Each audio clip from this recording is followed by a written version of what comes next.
நாங்குநேரியில் சாதிய கொடுமையை தாண்டி +2 தேர்வில் சாதித்த மாணவர் சின்னதுரை மற்றும் திருநங்கை நிவேதா ஆகியோரை முதல்வர் ஸ்டாலின் நேரில் அழைத்து பாராட்டினார்.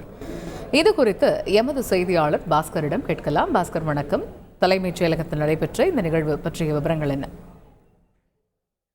12ஆம் வகுப்பு தேர்வு முடிவுகள் நேற்று வெளியாக இருக்கக்கூடிய நிலையில தமிழ்நாட்டிலிருந்து தேர்வு எழுதிய ஒரே திருநங்கை மாணவியான நிவேதிதா தேர்ச்சி பெற்றிருந்தார். இதையடுத்து தலைமைச் செயலகத்தில் தமிழக முதலமைச்சருடன் சந்தித்துள்ளார். அதே நேரத்தில் இந்த சக மாணவர்களால் தாக்கப்பட்ட நாங்குநேரி மாணவர் சின்னத்துரையும் தமிழக முதலமைச்சருடன் சந்தித்திருக்கிறார்.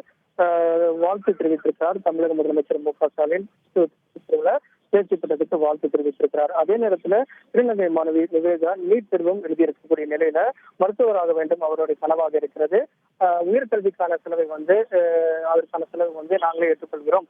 அதற்கான உத்தரவு என்பது விரைவில் பிறப்பிக்கப்படும், தேர்தல் ஆணையத்தோடு அனுமதி பெற்று பிறப்பிக்கப்படும் என்ற உறுதியை தமிழக முதலமைச்சர் அந்த மாணவியிடம் தெரிவித்ததாக மாணவி தெரிவித்திருக்கிறார். அதே நேரத்தில் மாணவர் சின்னத்துரை பிகாம் படித்து சிஏ ஆக வேண்டும் என்பது அவருடைய விருப்பமாக இருக்கிறது.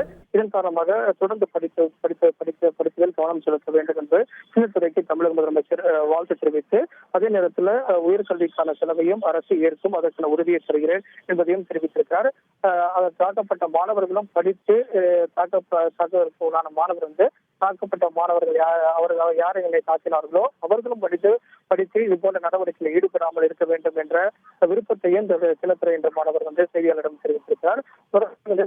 படிக்க வேண்டும் என்ற ஆவலாக உள்ளதாகவும், மருத்துவமனையிலிருந்து தேர்வு எழுதியின் காரணமாக மதிப்பெண் குறைந்திருப்பதாகவும், ஆனால் நானே தேர்வு எழுதியிருந்தால் அதிக மதிப்பெண் பெற்றிருப்பேன் என்பதையும் தெரிவித்திருக்கிறார் சின்னத்துரை மாணவர்.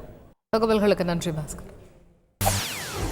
செய்திகளை உடனுக்குடன் தெரிந்து கொள்ள உடனே சப்ஸ்கிரைப் பண்ணுங்க.